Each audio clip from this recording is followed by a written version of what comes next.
જામનગરમાં એસપીનું Facebook account fake બન્યું છે। એસપી પ્રેમસુખ ડેલુના નામે ફેસબુકનું ફેક એકાઉન્ટ બન્યું। ફેક એકાઉન્ટથી પૈસાની માંગણી કરવામાં આવી। એસપીએ લોકોને રિપ્લાય ન કરવા અપીલ કરી છે। જામનગર સાયબર સેલને તપાસ હાલ સોંપાઈ છે। પોતાનો ફેસબુકની જે આઈડી છે આની ક્લોન કરીને અને બીજો ફેસબુક આઈડી બનાવી લીધો હતો અને આથી ઘણા બધા જે લોકો છે આ જોડે પૈસાની માંગણી કરી હતી। તો અમારી સાયબરની ટીમને તુરંત આની ખબર પડી તો અમે લોકો જે સાયબરની તપાસ જે છે ચાલુ છે અને મેં પણ મારી જે ઓરિજિનલ જે ફેસબુક આઈડી છે આથી રિપોર્ટ કરી દીધો છે કે ભાઈ કોઈ પણ એવા જે લોકો છે આને સંપર્ક એવા કોઈ મેસેજ આવે એવા કોઈ વસ્તુ હોય તો પોતાના જે ફ્રેન્ડ હોય આને ફોન કરીને વેરીફાઈ કરી લેવાનું। ક્યારેક ફેસબુકના કોઈ સંપર્કથી કોઈ પણ જાતનો આર્થિક લેવડ દેવડ વ્યવહાર ના થાય। રખડતા ઢોર ટ્રાફિક સમસ્યા અંગે હાઈકોર્ટમાં સુનાવણી હાથ ધરવામાં આવી। ટ્રાફિક મુદ્દે ગંભીર હોવાની કોર્ટમાં અરજી કરી છે। ટ્રાફિકનો મુદ્દો ગંભીર બની રહ્યો છે। અરજીની સુનાવણીમાં હાઈકોર્ટે નિર્દેશ કર્યો છે આ મુદ્દો ગંભીર છે, સરકાર કોર્પોરેશન ખુલાસો કરે।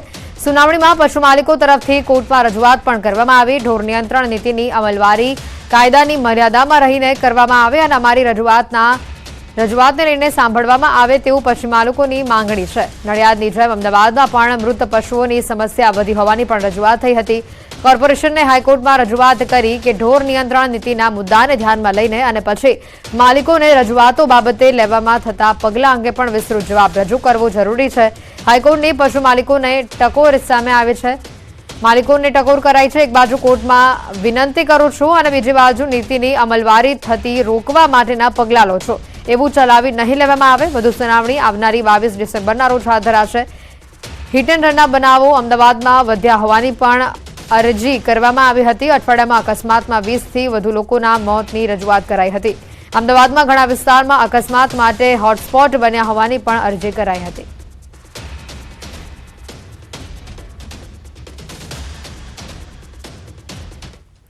ખંભાત વિધાનસભા બેઠકના કોંગ્રેસ ધારાસભ્ય ચિરાગ પટેલે વિધાનસભા અધ્યક્ષ શંકર ચૌધરીને પોતાનું રાજીનામું આપી દીધું છે। કોંગ્રેસના વધુ એક ધારાસભ્યએ પક્ષ સાથે છેડો ફાડી નાખ્યો છે। આ ઉપરાંત અન્ય ધારાસભ્યોની પણ કોંગ્રેસમાંથી વિકેટ પડવાના એંધાણ સેવાઈ રહ્યા છે। લોકસભા ચૂંટણી પહેલા કોંગ્રેસ અને આમ આદમી પાર્ટીને મોટા ઝટકા લાગી રહ્યા છે। ચૂંટણી સુધીમાં એક કરતાં વધુ ધારાસભ્યો રાજીનામા આપી શકે છે। કોંગ્રેસના ધારાસભ્યોનું સંખ્યાબળ મોટા પ્રમાણમાં ઘટવાની સંભાવના રાજકીય ક્ષેત્રે હાલ વ્યક્ત થઈ રહી છે। સાત વિધાનસભા અધ્યક્ષે રાજીનામું આપ્યા બાદ ચિરાગ પટેલ કોંગ્રેસ પર વરસ્યા હતા। તેમણે કહ્યું કે કોંગ્રેસ બોલે છે અલગ અને કરે છે અલગ। કોંગ્રેસમાં જૂથવાદ ચરમસીમા પર છે। કોંગ્રેસને ઉઘરાણા અને વિરોધ સિવાય કશું જ આવડતું નથી। ઘણા સાથી મિત્રો છે જે કોંગ્રેસમાં ગૂંગળામણ અનુભવી રહ્યા છે। કોંગ્રેસ પોતાનો જનાધાર ગુમાવી રહી છે। દેશહિતની વાતોમાં કોંગ્રેસ પાછળ રહે છે। હવે મારા મત વિસ્તારના લોકોની લાગણીને ધ્યાનમાં રાખીને તેઓ કહેશે એ પ્રકારે કરીશ તેવું પણ ચિરાગ પટેલે ઉમેર્યું। ખંભાતના ધારાસભ્ય માન્ય શ્રી ચિરાગ કુમાર અરવિંદભાઈ પટેલ જેમણે આજે વિધાનસભામાં મારી ચેમ્બરની અંદર પોતાની સ્વેચ્છાએ ધારાસભ્ય પદેથી રાજીનામું આપ્યું છે અને તે રાજીનામાનો મેં આજે સ્વીકાર કર્યો છે।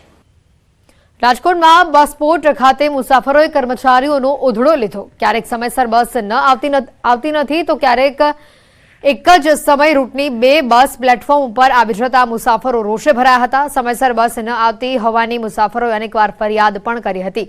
મુસાફરોએ ફરિયાદ બુક માંગતા ફરિયાદ બુક મામલે રકઝક થઈ હતી। મામલો ઉગ્ર બને તે પહેલા જ ઉચ્ચ અધિકારીઓએ મામલો થાળે પાડ્યો।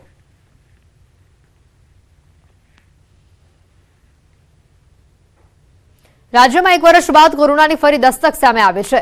જેન 1 ન્યૂ વેરિયન્ટને લઈને સુરતમાં આરોગ્ય તંત્ર સજ્જ થયું છે। આરોગ્ય કમિશનર ડોક્ટર આશિષ નાયકે માહિતી આપી છે। આરોગ્ય વિભાગની ટીમે કહ્યું કે વર્કશોપનું આયોજન કરવામાં આવ્યું છે। સિવિલ સ્મીમેર અને પીએસએ પ્લાન્ટ પર મોક ડ્રીલ યોજી સિવિયર ખાંસી, શરદી અને તાવના દર્દીઓનું મોનિટરિંગ અને ટ્રેકિંગ કરવામાં આવ્યું છે અને જરૂર જણાય તો જીનોમ સિક્વન્સિંગ પણ કરવામાં આવશે। ઓક્સિજન સપ્લાય કરનારા પર પણ રિવ્યૂ કરાયા છે। 193 હોસ્પિટલમાંથી દરરોજ માહિતી લેવામાં આવી રહી છે।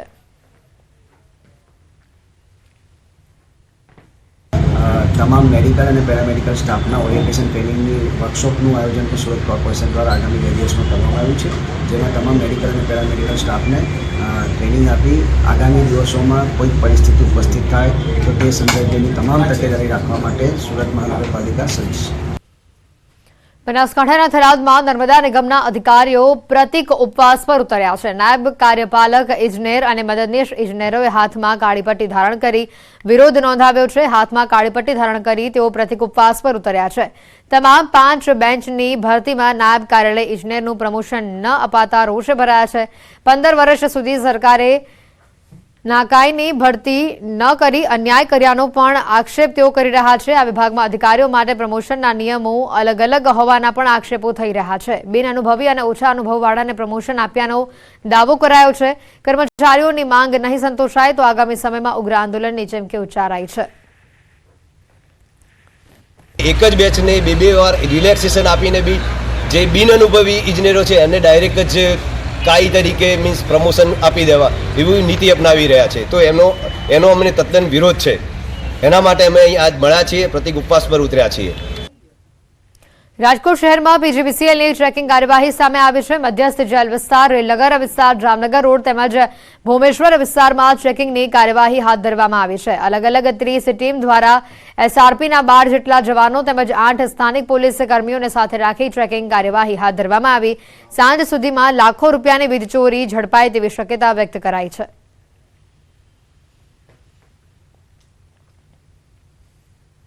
ઓખા બેટ દ્વારકા વચ્ચે ચાલતી ફેરીબોટ ફરી શરૂ કરી દેવામાં આવી છે. તેજ પવનના કારણે યાત્રિકોની સલામતીને ધ્યાનમાં રાખીને બોટ સર્વિસ બંધ કરાઈ હતી. વાતાવરણ સામાન્ય બનતા ફરી બોટ સર્વિસ પુનઃ શરૂ કરી દેવાઈ છે. બોટ ફરી શરૂ થતા યાત્રિકો બેટ દ્વારકા દર્શને જઈ શકશે.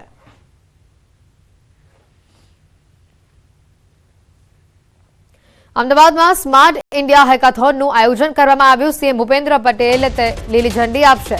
6ઠ્ઠી સ્માર્ટ ઇન્ડિયા હેકાથોન 2023નું આયોજન કરવામાં આવ્યું. સ્માર્ટ ઇન્ડિયા હેકાથોનમાં વિદ્યાર્થીઓએ ભાગ લીધો. ઉચ્ચ શિક્ષણ મંત્રી ઋષિકેશ પટેલ ઉપસ્થિત રહ્યા. 9 સમસ્યાના સોલ્યુશન માટે વિદ્યાર્થીઓને લિસ્ટ અપાયું. આઈટી બેઝ સમસ્યાઓનું વિદ્યાર્થીઓ સમાધાન આપશે. 14 રાજ્યોની 46 ટીમ હેકાથોનમાં પહોંચી હતી. જીટીયુ અને ઇસરો પોતાના 9 જેટલા પ્રોબ્લેમ સ્ટેટમેન્ટ સાથે આ યુવાનો પાસે આવી છે. મંગળ અને ચંદ્ર ઉપર પહોંચવા છતાં પણ આજે પણ સતત રિસર્ચ અને ઇનોવેશનના માધ્યમથી આગળ વધવા માંગતા કોઈ પણ સેક્ટર અને એમાં ઇસરોને પણ ક્યાંય નાની મોટી મુશ્કેલી પડતી હોય તો એ સમાધાન માટે યુવાનો પાસે એમના પ્રોબ્લેમ સ્ટેટમેન્ટ મૂક્યા છે. લગભગ 47 જેટલી ટીમો અને 300 જેટલા વિદ્યાર્થીઓ દેશભરમાં અહીંયા આવ્યા છે. અરવલ્લી જિલ્લા પોલીસ વડા શ્રેફાલી બારવાલે નવી પહેલ કરી છે. જિલ્લામાં પોક્સો એક્ટ હેઠળ બનતા ગુનાઓને અટકાવવા સંયમ પ્રોજેક્ટ લોન્ચ કરવામાં આવ્યો, જેમાં ટીનેજર્સને પોક્સો એક્ટમાં સમાવિષ્ટ કલમોની જાણકારી આપવામાં આવે છે. શહેરની મોડાસા હાઈસ્કૂલમાં લોન્ચિંગ કાર્યક્રમ યોજાયો, જેમાં મોટી સંખ્યામાં વિદ્યાર્થીઓ અને શિક્ષકો હાજર રહ્યા. સંયમ પ્રોજેક્ટનો મુખ્ય હેતુ 16-17 વર્ષના યુવક યુવતીઓને પોક્સો એક્ટની માહિતી આપવાનો છે. કિશોર અવસ્થામાં એજ સેન્સિટિવિટીના કારણે ઘણી વખત ખોટું પગલું ભરતા હોય છે, ત્યારે યુવક યુવતીઓને લગ્નની ઉંમર અને કાયદાની સમજ આપવામાં આવી રહી છે. 16 और 17 साल की जो उम्र होती है वो बहुत सेंसिटिव उम्र होती है, तो हमारा ये पूरा प्रोजेक्ट उन टीनेजर्स को टारगेट करने में है कि उनको सही सही इन्फॉर्मेशन मिले हमारे कंट्री में जो लॉज हैं उनको लेकर. समाचारों में हाल रुकाईशुं एक ब्रेक માટે.